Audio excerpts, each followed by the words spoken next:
નમસ્કાર મિત્રો, સ્વાગત છે તમારું અમારી યુટ્યુબ ચેનલમાં. મિત્રો, આજે આપણે જાણીશું કે ગુજરાત પબ્લિક સર્વિસ કમિશન દ્વારા જીપીએસસી ક્લાસ 1-2ની ભરતીની જાહેરાત આવેલ છે. તે ભરતીમાં આપણે ઓનલાઈન અરજી ફોર્મ કેવી રીતે ભરવું, જેમાં ડીવાયએસઓ, ડીવાયએસપી, ટીડીઓ, મામલતદાર એવી ક્લાસ 1-2ની જે જાહેરાત આવેલ છે. તો મિત્રો, આપણે જાણીશું આ વિડીયોમાં કે ઓનલાઈન ફોર્મ કેવી રીતે ભરવું કોઈ પણ ભૂલ વગર. તો મિત્રો, ચાલો આપણે વિડીયોની શરૂઆત કરી દઈએ. જો મિત્રો તમે આ ચેનલ પર નવા હોય તો ચેનલને લાઈક, શેર, સબસ્ક્રાઈબ કરવાનું ભૂલતા નહીં. ચાલો મિત્રો, આપણે ઓનલાઈન ફોર્મ કેવી રીતે ભરવું તેની માહિતી જાણીએ. મિત્રો, સૌપ્રથમ આપણે ગૂગલ ક્રોમમાં gpsc.ojas.gujarat.gov.in સર્ચ કરવાનું રહેશે, જેમાં આપણે ગુજરાત પબ્લિક સર્વિસ કમિશનની ઓજસ વેબસાઇટમાં આવી જઈશું. તેમાં આપણે બધી એડવર્ટાઇઝમેન્ટ જાહેર થઈ ગઈ છે, જેમાં આપણે મિત્રો ઓનલાઈન ફોર્મ ભરવાનું છે. જીપીએસસી એસિસ્ટન્ટ આપણે ડાયરેક્ટ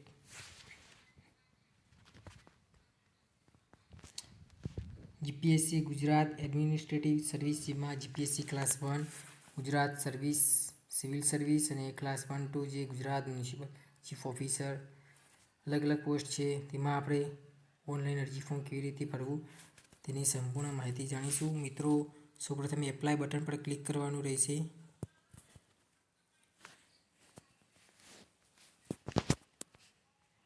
અહીં આપણે એપ્લાય પર ક્લિક કરવાનું રહેશે.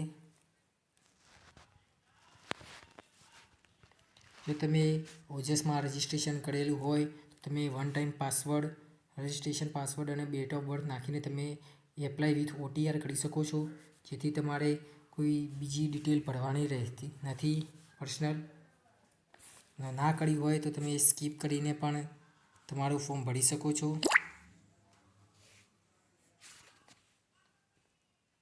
અહીં આપણે ઓકે સિલેક્ટ કરીશું. હવે મિત્રો, આ આપણે ફોર્મ કેવી રીતે ભરવું, તો આમાં મિત્રો તમારે ફર્સ્ટ ટાઇટલ જો મિસ્ટર, મિસિસ જે લખવું એ લખવાનું. પછી તમારી સરનેમ લખવાની, જે તમારા માર્કશીટમાં હોય એ પ્રમાણે.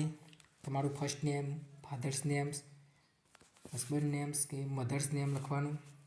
પછી તમારું જેન્ડર સિલેક્ટ કરવાનું રહેશે, રીસિલેક્ટ જેન્ડર કરવાનું રહેશે. તો તે સિલેક્ટ કર્યા પછી મિત્રો તમારે આપણે ડેટ ઓફ બર્થ નાખવાની રહેશે. મિત્રો, પછી તમારું મેરિટ સ્ટેટસ સિલેક્ટ કરવાનું રહેશે, મેરિડ, અનમેરિડ, સેપરેટ. મિત્રો, તમારી કેટેગરી જે આવે હોય તે સિલેક્ટ કરવાની રહેશે. General, EWS, SC, SC, BC, ST જે તમારી કેટેગરી હોય તે સિલેક્ટ કરવાની રહેશે. તમે જેમ EWS કે કોઈ પણ કેટેગરી સિલેક્ટ કરો તેનો સર્ટિફિકેટ નંબર, તેની સર્ટિફિકેટની ડેટ, કોને ઇસ્યુ કર્યું, કયા રાજ્યમાંથી ઇસ્યુ કર્યું, તો ગુજરાત જ છે.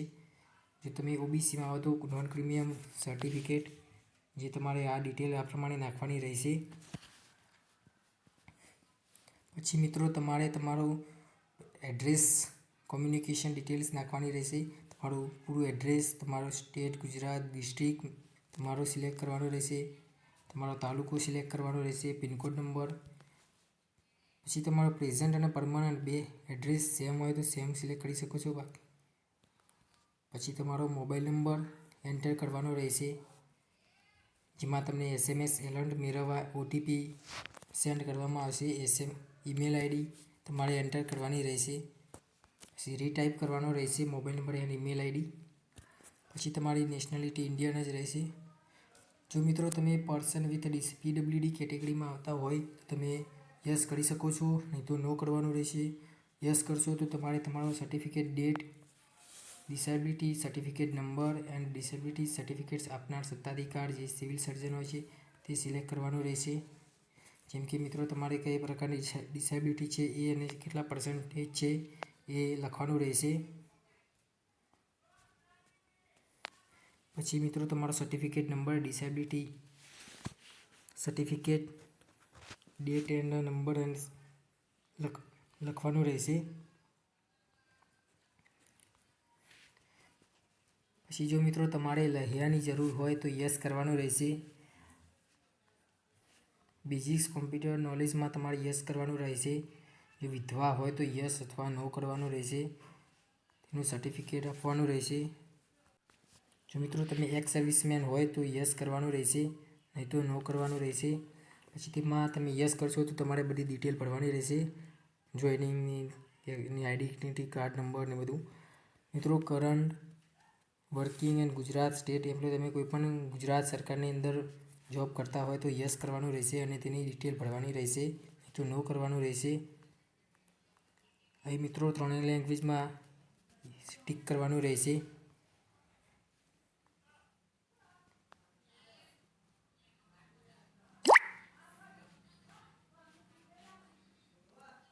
પછી મિત્રો અહીં તમારો પાસપોર્ટ સાઇઝ ફોટો અપલોડ કરવાનો રહેશે, વ્હાઇટ બેકગ્રાઉન્ડવાળો, જેની સાઇઝ પણ મિત્રો અહીં કીધેલી છે કે 15 KBથી વધારે રાખવી નહીં ફોટાની સાઇઝ. અને તમારો સિગ્નેચર પણ અપલોડ કરવાની રહેશે, જેની પણ સાઇઝ 2.5 સેન્ટીમીટર લંબાઈ અને 7.5 સેન્ટીમીટર પહોળાઈ, એટલે કે 15 KBથી વધારે રાખવાની નહીં. પછી તમારે હવે એજ્યુકેશનની ડિટેલ ભરવાની રહેશે, જેમાં તમારો મિત્રો કોઈ પણ એજ્યુકેશન તમે છેલ્લા વર્ષમાં હોય ગ્રેજ્યુએશનના તો પહેલો ઓપ્શન સિલેક્ટ કરવાનો રહેશે, નહીં તો ગ્રેજ્યુએટ કમ્પ્લીટ થયું હોય તો ગ્રેજ્યુએટ એની પર ક્લિક કરવાનું રહેશે. પછી તમારા પર્સન્ટેજ નાખવાના રહેશે. પછી તમારો કયો ગ્રેડ આપેલો છે તે સિલેક્ટ કરવાનો રહેશે, નહીં તો એને પણ સિલેક્ટ કરી શકો છો. પછી તમારો ક્લાસ કયો છે, ફર્સ્ટ, સેકન્ડ, ડિસ્ટ્રિક્શન કોઈ બી જે હોય એ સિલેક્ટ કરી શકો છો. પછી તમારી એક્ઝામ બોડી, એક્ઝામ યુનિવર્સિટીનું નામ શું છે એ સિલેક્ટ લખવાનું રહેશે. પછી તમારું પાસિંગ યર એ લખવાનું રહેશે. જો મિત્રો તમને કોઈ ભરતીમાંથી ડિબાર્ગ કરેલા હોય તો યસ, નહીં તો નો રાખવાનું રહેશે. મિત્રો આ સંપૂર્ણ બાંહેધરી વાંચવાની રહેશે તમારે. વાંચ્યા પછી તમારે અહીં યસ બટન પર ક્લિક કરવાનું રહેશે. મિત્રો આ સંપૂર્ણ માહિતી ભર્યા પછી તમારે અહીં સેવ બટન પર ક્લિક કરવાનું રહેશે. મિત્રો તમે સેવ બટન પર ક્લિક કરશો એટલે તમારી અરજી સેવ થઈ જશે. કન્ફર્મેશન નંબર અને તમારો અરજી નંબર અહીં આવી જશે. પછી તમારે જો ફી ભરવાની થતી હોય જનરલ કેટેગરી માટે તો તમે print application form pay fees પર ક્લિક કરીને ફી ભરી શકો છો. અને અનામત કેટેગરીવાળા ઉમેદવારોને ફી ભરવાની થતી નથી. તો મિત્રો આપણે print application and pay fees પર ક્લિક કરવાનું રહેશે. અહીં મિત્રો તમારો એડવર્ટાઇઝમેન્ટ સિલેક્ટ કરવાની રહેશે, જે આપણે લાસ્ટમાં છે, ગુજરાત એડમિનિસ્ટ્રેટિવ સર્વિસ. એ સિલેક્ટ કર્યા પછી મિત્રો તમારો જે કન્ફર્મેશન નંબર આવી ગયો છે અને તમારી ડેટ ઓફ બર્થ નાખીને કેપ્ચર નાખીને તમે ઓનલાઈન પેમેન્ટ પણ કરી શકો છો. પ્રિન્ટ પોસ્ટ ઓફિસ ચલણ પણ કરી શકો છો. પછી તમારે તેની રિસિપ્ટ ડાઉનલોડ કરવાની રહેશે. ફોર્મ ભર્યા પછી તમે તેની પ્રિન્ટ એપ્લિકેશન ફોર્મ પર ક્લિક કરીને તમારે ફોર્મની પ્રિન્ટ કાઢી શકો છો. જો મિત્રો તમને અમારો વિડીયો ગમ્યો હોય તો લાઈક, શેર, કોમેન્ટ અને સબસ્ક્રાઈબ કરવાનું ભૂલતા નહીં. જય માતાજી. થેન્ક્સ.